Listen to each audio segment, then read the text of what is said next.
British काळात व्यापाराच्या दृष्टीने फायदेशीर असलेल्या मार्गावर व हिल स्टेशनपर्यंत नॅरो गेज व मीटर गेज रुंदीचे मार्ग निर्माण झालेत. त्यामध्ये निसर्गरम्य मार्गावर व उंच पहाडीवर घेऊन जाणाऱ्या दार्जिलिंग, शिमला, उटी किंवा माथेरान हे खडतर मार्ग ब्रिटिशांनी निर्माण केलेत. पुढे स्वातंत्र्यानंतर अनेक नॅरो व मीटर गेज मार्गांचे ब्रॉडगेजमध्ये रूपांतर झाले. मात्र दार्जिलिंग, शिमला, उटी हे रेल्वे मार्ग नॅरो गेजच राहिलेत. पुढे या रेल्वेंना युनेस्कोने जागतिक वारसा स्थळ म्हणून घोषित केल्यानंतर या रेल्वे प्रवासाचा अनुभव घेण्यासाठी जगभरातून पर्यटक खास करून येत असतात.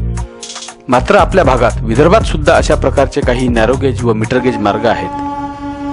त्यातील पहिली नॅरो गेज म्हणजे शकुंतला रेल्वे व दुसरी म्हणजे खंडवा अकोला या मीटर गेज मार्गावरील वान रेल्वे. वान रेल्वे ही मेळघाटच्या जंगलातून, पर्वतरांगातून, पहाडांना चिरत, बोगद्यातून व नदी नाल्यांवरील उंच पुलांवरून 60 किलोमीटरचा प्रवास जंगलातून करून जात होती हे आजही अनेकांना माहिती नाही.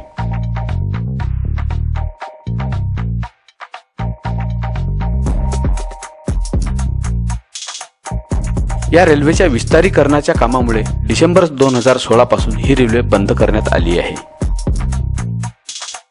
ब्रिटिश काळात वराडाच्या खाली दक्षिणेत हैदराबाद निजामाच्या मालकीची पूर्णापर्यंतची मीटरगेज रेल्वे होती व सातपुड्याच्या वर उत्तरेस खंडवा, रतलाम, जयपूर असा एक मार्ग होता. मात्र हैदराबाद ते थेट अजमेर शरीफपर्यंत पोहोचण्यासाठी मध्ये पूर्णा, अकोला, अकोट व सातपुडा व मेळघाटातून खंडवापर्यंतचा मार्ग निर्माण करण्याचा निजाम संस्थांचा मानस होता. मात्र देश स्वतंत्र होईपर्यंत तो होऊ शकला नाही. पुढे स्वातंत्र्यानंतर सर्वच रेल्वेचे राष्ट्रीयकरण झाले व भारतीय रेल अस्तित्वात आली. स्वातंत्र्यानंतर रेल्वेचे जाळे वाढतच गेले व उत्तर भारताला अगदी कमी अंतरात दक्षिण भारताशी जोडणारा अतिशय आवश्यक असा खंडवा, अकोला व्हाया सातपुडा व मेळघाट असा रेल्वे मार्ग भारतीय रेलने तयार केला. हा मार्ग 2 जानेवारी 1961 साली खुला झाला होता. अलीकडे भारतातील जवळपास सर्वच रेल्वे मार्ग ब्रॉडगेजमध्ये रूपांतरित झाले आहेत. या मार्गाचा अकोला ते हैदराबाद मार्ग सुद्धा काही वर्षापूर्वी ब्रॉडगेज झाला.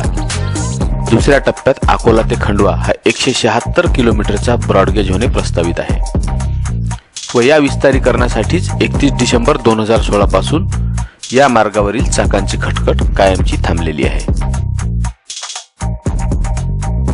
ही गाडी बंद होण्यापूर्वी एकदा तरी प्रवास करावा व या मार्गाच्या स्मृती, तेथील निसर्ग सौंदर्य, या रेल्वेची खास वैशिष्ट्ये कॅमेराबद्ध करावीत या उद्देशाने मी व माझा सहकारी गौरव कडू असे आम्ही दोघे मिळून या प्रवासाचा बेत आखला व पहाटेच अकोट रेल्वे स्टेशन गाठले. अकोलाहून सकाळी निघणारी अकोला महू पॅसेंजर गाडी सकाळी 7 वाजता अकोटला येते. तिचे तुकैथळ या स्टेशन पर्यंतचे तिकीट काढून आम्ही गाडी पकडली आणि या गाडीतून आमचा ऐतिहासिक प्रवास सुरू झाला.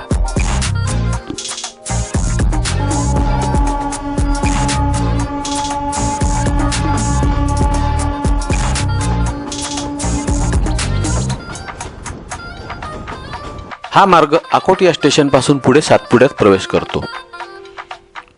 वान अभयारण्याचा नयनरम्य परिसर, त्यातील अनेक वळणे, बोगदे, पूल व पर्वत पार करत ही गाडी मध्य प्रदेशात पोहोचते. यातील जवळपास 60 किलोमीटरचे अंतर हे जंगलातून व त्यापैकी 38 किलोमीटरचा मार्ग हा वान अभयारण्यातून जातो. अकोटवरून अर्ध्या तासाच्या अंतरावर अडगाव बुजुर्ग लागते. येथून पुढे हा मार्ग पर्वतरांगांच्या जवळ जाऊन समांतर चालू लागतो. हिवरखेडे स्टेशन पासून थोडं पुढे गाडी घाटात प्रवेश करते. चढ लागला की गाडीचा वेग मंदावत जातो व काही अंतरावर एक बोगदा लागतो.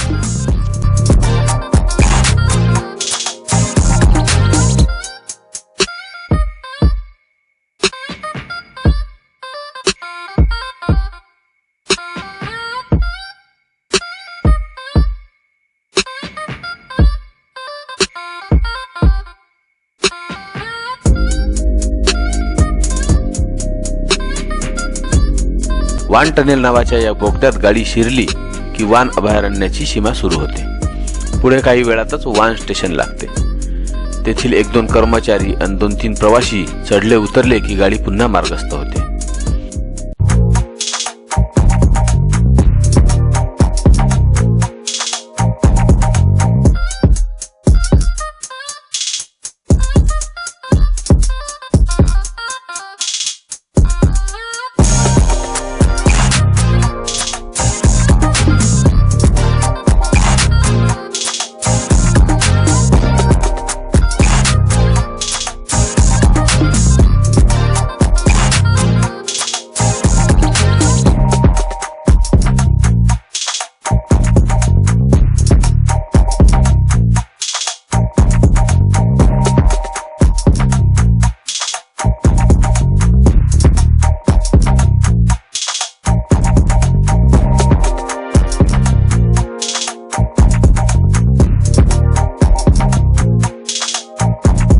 येथील सिग्नल प्रणाली, जी पुढे कदाचित कधीही बघता येणार नाही, ती अवाढव्य व लक्षवेधी अशी आहे व ही अगदी शेवटपर्यंत व्यवस्थितपणे सुरू होती.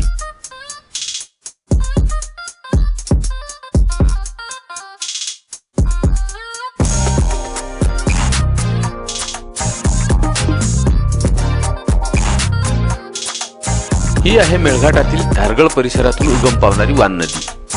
हिच्या नावावरूनच जुने वान गाव, वान स्टेशन व वान अभयारण्य असे नाव पडले आहे.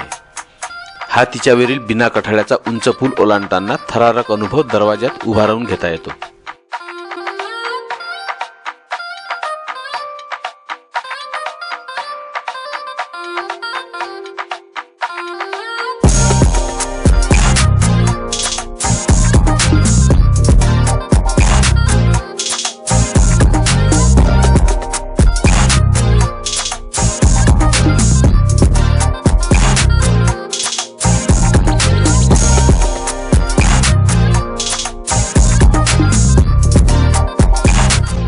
पुढे अनेक वळणे, डब्यांना खेटून जाणारे दगडी कडे, लहान मोठ्या नाल्यांवरील पूल, त्यावरील नामदर्शक पाट्या, कुठे सिग्नलचे काम, खळखळ वाहणारे प्रवाह, कुठे रुळांना समांतर वाहणारे प्रवाह आणि भोवताल घनदाट हिरवकंच जंगल, असा हा प्रवासाचा सारा नजारा बघत आपण प्रसिद्ध अशा एकमेव 4च्या आकडा या ठिकाणापर्यंत येऊन पोहोचतो.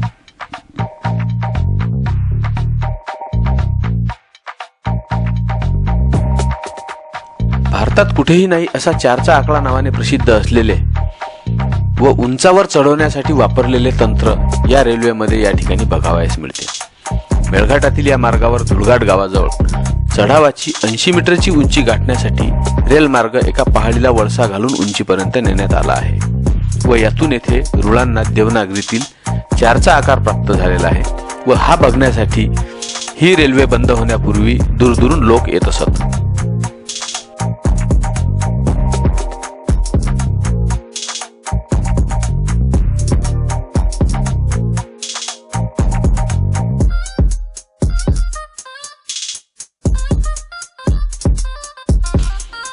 चारचा आकडा ओलांडताना दमलेल्या गाडीला थोडा आराम मिळण्यासाठी लगेच धुळघाट स्टेशन लागते.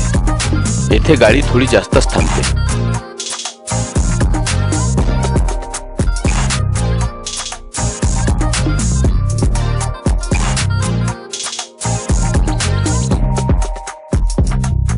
धुळघाटच्या पुढे महाराष्ट्रातील शेवटचे स्टेशन डाबका लागते. डाबका हे स्टेशन अमरावती जिल्ह्यातल्या धारणी तालुक्यापासून जवळ असल्यामुळे या ठिकाणी बरेच प्रवासी चढतात व उतरतात. इथून हा रेल्वे मार्ग पुढे पर्वतरांगातून निघून थोडा सपाटीवर येतो. आणखी थोडं पुढे गेलो की मध्य प्रदेशातील तुकैथळ हे स्टेशन लागते. इथून गाडी पुढे खंडवाकडे मार्गस्थ होते.